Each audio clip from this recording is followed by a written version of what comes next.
Assalamualaikum warahmatullahi wabarakatuh. Sebelumnya, perkenalkan kami dari kelompok 7 ingin menjelaskan mengenai sex reversal in fish atau perubahan jenis kelamin pada ikan. Berikut anggota dari kelompok kami.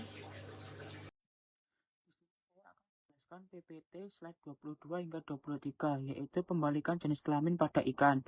Pembalikan jenis kelamin pada ikan adalah fenomena di mana ikan mengalami perubahan jenis kelamin selama masa hidupnya, biasanya dari betina menjadi jantan atau sebaliknya. Proses ini, yang dikenal sebagai hermafroditisme sekuensial, terjadi secara alami pada beberapa spesies ikan dan dapat dipicu oleh beberapa faktor, seperti lingkungan, sosial, atau hormonal. Pada beberapa spesies, perubahan ini terjadi sebagai bagian dari siklus hidup normal mereka. Sementara pada yang lain, hal ini dapat dipengaruhi oleh perubahan dalam struktur sosial, kelompok, atau kondisi lingkungan tertentu. Pembalikan jenis kelamin ini memungkinkan ikan untuk beradaptasi dengan perubahan kondisi dan memaksimalkan keberhasilan reproduksi mereka dalam ekosistem yang dinamis. Pembalikan jenis kelamin pada ikan memiliki hubungan erat dengan diferensiasi jenis kelamin walaupun dua proses biologis yang berbeda. Diferensiasi jenis kelamin itu adalah perkembangan gonad yang belum terdiferensiasi dan transformasinya menjadi testis atau ovarium. Hal ini menghasilkan jenis kelamin fenotipik individu yang berkontribusi pada rasio jenis kelamin populasi. Proses yang terlibat dalam diferensiasi gonad cukup plastis pada banyak spesies ikan dan dengan demikian rasio jenis kelamin bervariasi tergantung pada kondisi lingkungan. Sekian yang bisa saya jelaskan. Terima kasih. Wassalamualaikum warahmatullahi wabarakatuh. Sebelumnya, perkenalkan, saya Aimatul Husna dengan NIU 520384. Pada tabel gambar berikut menunjukkan berbagai jenis seksualitas pada ikan beserta contoh spesiesnya. Berdasarkan tipe seksualitasnya dibedakan menjadi 3. Yang pertama, gonokorism, dan yang kedua, hermaphroditism, dan yang ketiga adalah unisexuality.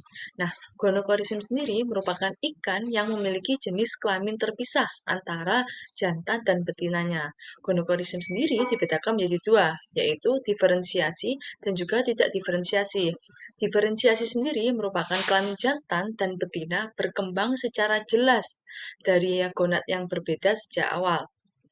Nah, contohnya seperti ikan salmon Atlantik, ikan bas laut Eropa, medaka, dan lain sebagainya. Dan yang kedua yaitu tidak terdiferensiasi. Tidak terdiferensiasi sendiri maksudnya merupakan seluruh individu memulai perkembangan mereka dengan gonad yang tidak dibedakan, yang berarti tidak jelas sejak awal antara jantan dan betinanya dan dapat berubah seiring waktu akibat faktor lingkungan. Contohnya yakni ikan belut Eropa, gapi, dan juga zebrafish.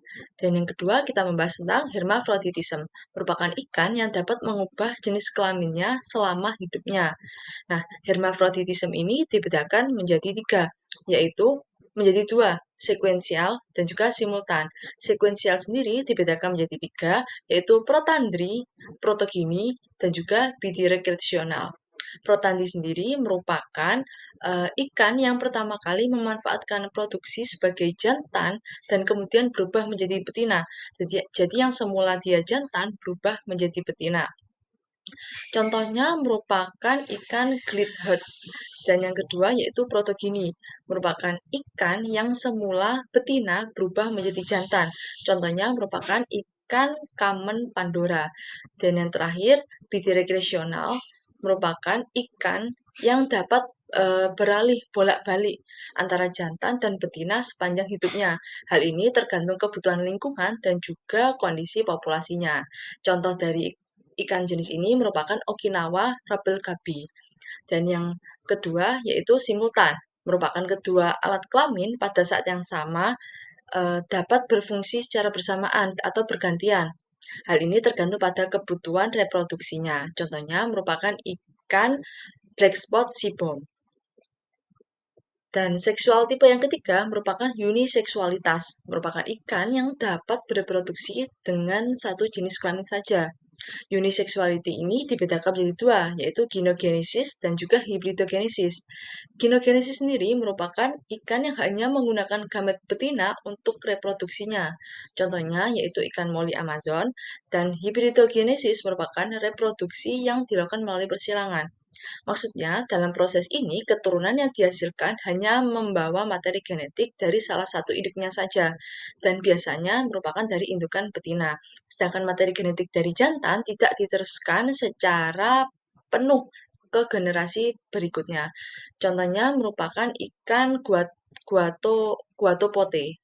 Nah, pada tabel ini juga memberikan catatan bahwa gonochorism kadang disamakan dengan seksual terpisah dan undivicated kadang salah dikira sebagai hermaphroditism juvenil.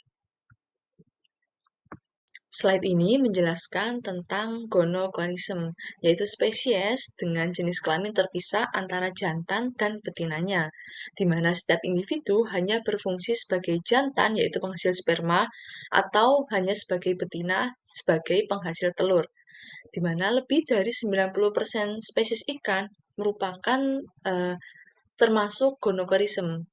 Nah, di sini terdapat dua pola diferensiasi kelamin spesies gonochorism. Pada kolom yang A, yaitu gonochorism terdiferensiasi, yang berarti gona tidak terdiferensiasi berkembang sekitar 50% menjadi ovarium dan mendapatkan output female atau ovarium betina, dan 50% lainnya menjadi testis atau jantan. Dan yang kedua merupakan gonochorism undiferensiasi spesies atau tidak terdiferensiasi, yang berarti pada awalnya semua ikan berkembang menjadi betina yang terdiferensiasi seperti ovarium, atau sekitar 50% dari mereka berhenti menjadi betina dan mengalami diferensiasi menjadi jantan yang ditandai dengan testis. Gambar ini juga menunjukkan bahwa dalam spesies gonochorism, proses diferensiasi kelaminnya itu bergantung pada berbagai faktor, yang salah satunya merupakan faktor lingkungan dan juga perkembangbiakan. Sebelumnya, perkenalkan, nama saya Muhammad Undasawari Harmain dengan NIU 519109. Hermafrodit adalah istilah yang digunakan untuk menggambarkan organisme yang memiliki dua kelamin, yaitu jantan dan betina yang berfungsi secara penuh. Slide ini menjelaskan tiga jenis hermafroditisme sekuensial, yaitu protogini, protandri, dan hermafrodit sekuensial dua arah. Nah, protogini adalah jenis hermafroditisme di mana ikan pertama kali matang sebagai betina dan kemudian berubah menjadi jantan. Contoh ikan yang mengalami protogini adalah ikan kerapu. Protogini adalah jenis hermafroditisme yang paling umum di antara ikan. Yang kedua adalah protandri, yang merupakan kebalikan dari protigini, di mana ikan pertama kali matang sebagai jantan dan kemudian berubah menjadi betina. Contoh ikan yang mengalami protandri adalah ikan badut. Yang ketiga adalah hermafroditisme sekuensial dua arah, yang artinya jenis hermafroditisme yang dimana ikan dapat berganti kelamin lebih dari sekali selama hidupnya. Contoh ikan yang mengalami hermafroditisme sekuensial dua arah adalah ikan gobi berjalur biru. Halo semuanya, nama saya Samson Yusidi Alislam dengan NIU 519997. Di slide kali ini saya ingin menjelaskan tentang simultaneous hermaprodit, yang dimana beberapa anggotanya termasuk ke dalam famili Serranidae, dan mereka dapat matang menjadi jantan dan betina pada saat bersamaan hingga menghasilkan sperma dan telur. Jadi sperma dan sel telurnya itu dia berkembang secara bersamaan, yang disebut dimana itu organisme hermafrodit. Untuk menghindari pembuahan sendiri, biasanya dilakukan pembuahan silang. Namun pada Mangrophilus cryptolebias, sebelumnya Trifulus marmoratus, pembuahan sendiri dapat terjadi. Nah, di sini kita dapat beberapa organisme yang termasuk dalam simultaneous hermaprodit, yang ada di mana Blunigensis reticulatus, dan kedua adalah Mangrophilus. Terima kasih. Perkenalkan, nama saya Azhara Dewi Umaya Saputri dengan NIU 520127. Di sini saya ingin menjelaskan mengenai uniseksual spesies. Jadi, uniseksual spesies adalah kelompok organisme yang terdiri dari individu dengan satu jenis kelamin. Biasanya hanya betina yang mampu bereproduksi tanpa perlu fertilisasi oleh jantan.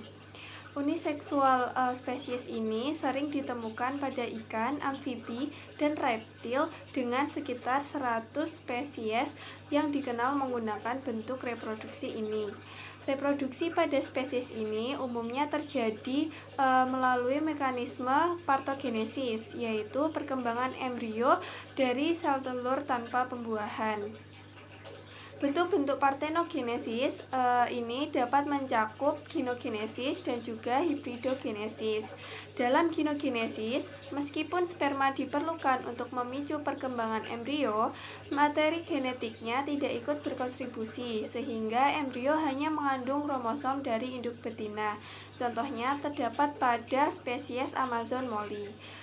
Kemudian, pada hibridogenesis terjadi pada organisme hibrida antar spesies, di mana separuh genom diwariskan secara utuh keturunan.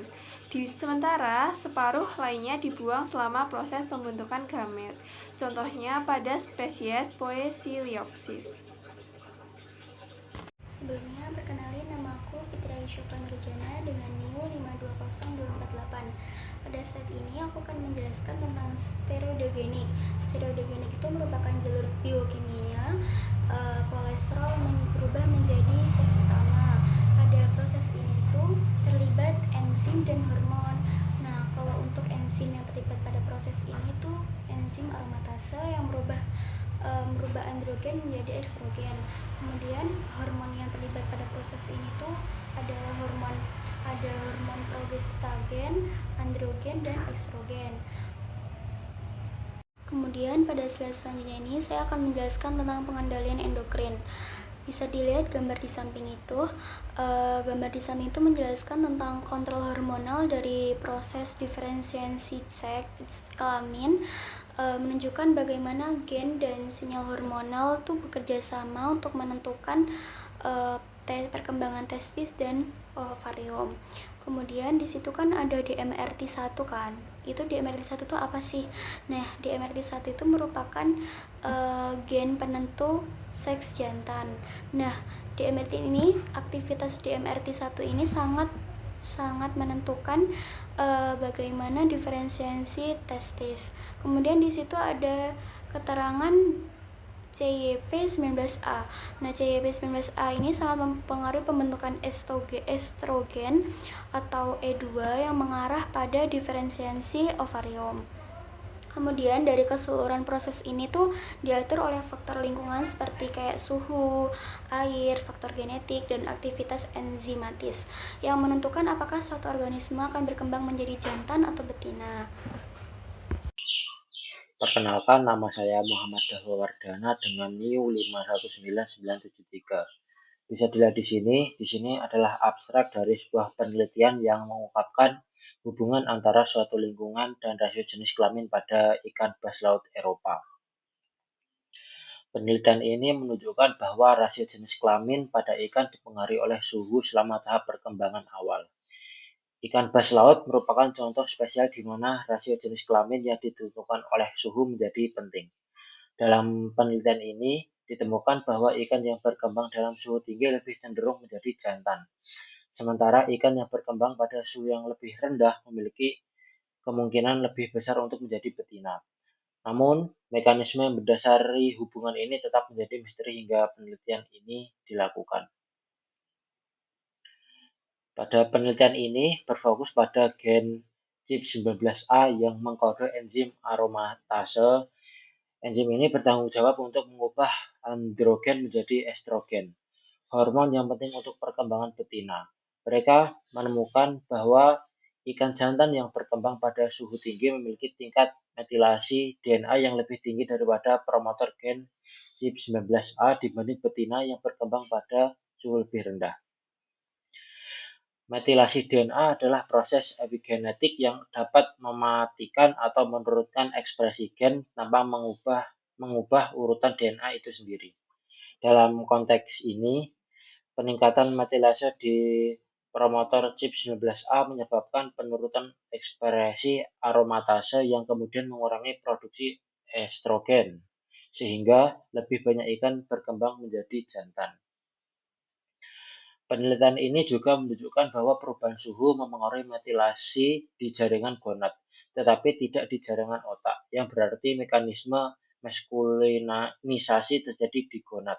Hasil ini penting karena memberikan bukti bahwa mekanisme epigenetik seperti metilasi DNA adalah faktor kunci yang menghubungkan suatu lingkungan dengan penentuan jenis kelamin. Kemudian bisa dilihat pada diagram-diagram ini yang merangkum tentang mekanisme epigenetik yang lebih mendalam yang menghubungkan suhu dengan ekspresi gen CYP19A.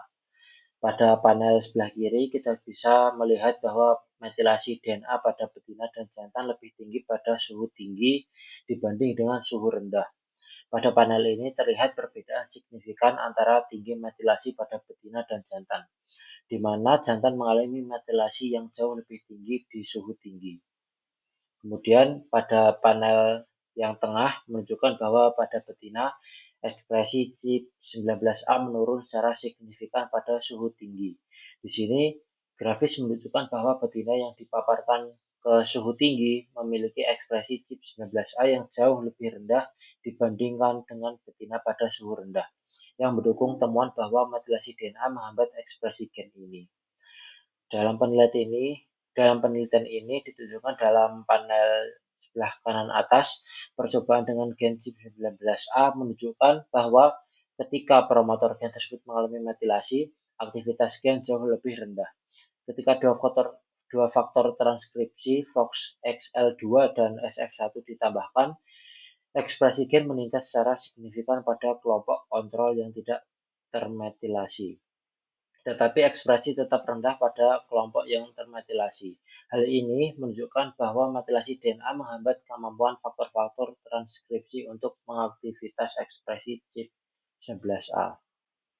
Dan pada panel kanan bawah menunjukkan hubungan antara tingkat metilasi dan ekspresi CYP19A. Terdapat hubungan negatif yang signifikan antara tingkat metilasi dan ekspresi gen, di mana semakin tinggi tingkat metilasi, semakin rendah ekspresi CYP19A. Ini sekali lagi menekankan bahwa metilasi berperan dalam mengatur penurunan ekspresi gen pada suhu tinggi. Kemudian pada bawah diagram ini memberikan gambaran keseluruhan dari mekanisme ini. Genotip betina mengalami peningkatan suhu yang menyebabkan peningkatan metilasi DNA pada promotor CYP19A, mengurangi ekspresi gen tersebut. Akibatnya, terjadi penurunan aktivitas aromatase yang menghasilkan penurunan produksi estrogen, yang pada akhirnya menyebabkan ikan menjadi jantan. Dengan demikian, perubahan rasio jenis kelamin dalam populasi ikan bas laut dipengaruhi secara langsung oleh suhu lingkungan melalui mekanisme epigenetik.